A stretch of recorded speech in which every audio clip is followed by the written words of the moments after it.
s'est retrouvée morte après avoir été laissée seule pendant 3 jours alors qu'elle était enceinte de 4 mois et qu'elle allaitait son bébé. Nogay Thiam, cette jeune maman sénégalaise, a vécu une atrocité auprès de sa belle famille. Son histoire est terrible et c'est très bouleversante. Pendant 3 jours, son bébé était à ses côtés alors qu'elle était décédée.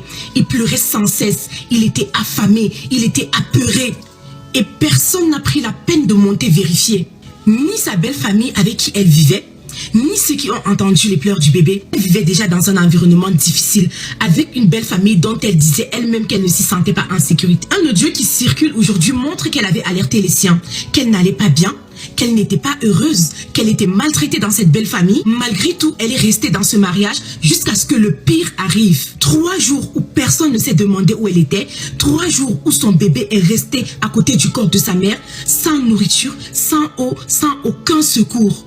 Cette histoire dramatique est vraiment d'une négligence totale, que ce soit auprès de sa propre famille à elle, auprès de son mari et encore pire auprès de sa belle famille. Apparemment, son mari n'était pas présent lorsque tout cela se passait. Mais est-ce que son mari ne cherchait pas à avoir de ses nouvelles? Lorsque tu contactes ta femme et que tu n'arrives pas à la voir, au moins tu contactes ta famille ou les personnes avec qui elle vit pour demander de ses nouvelles. Ça veut dire peut-être que Nogay était déjà délaissé par eux tous, que personne ne cherchait à avoir ses nouvelles.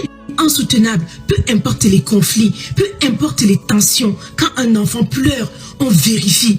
De surcroît, un enfant qui pleure sans cesse pendant 3 jours successifs où l'enfant pleure d'épuisement, de fatigue, de faim. Ce qui est arrivé à cette maman est d'une cruauté qui n'a pas de nom. Et c'est ce que beaucoup de femmes vivent aujourd'hui dans les foyers. Beaucoup de femmes vivent dans des foyers où elles sont maltraitées, où elles sont ignorées, où on les traite pire même que des choses. Mais le souci, c'est aussi qu'elles n'ont pas de famille qui sont soutenantes. À chaque fois que tu te plains auprès des siens, ils ne sont pas capables en fait de te récupérer. Je ne sais pas si c'est par négligence ou si c'est parce que eux-mêmes ils ont vécu peut-être dans des mariages de souffrance, ou bien si c'est parce qu'ils se disent que le pire ne peut pas arriver.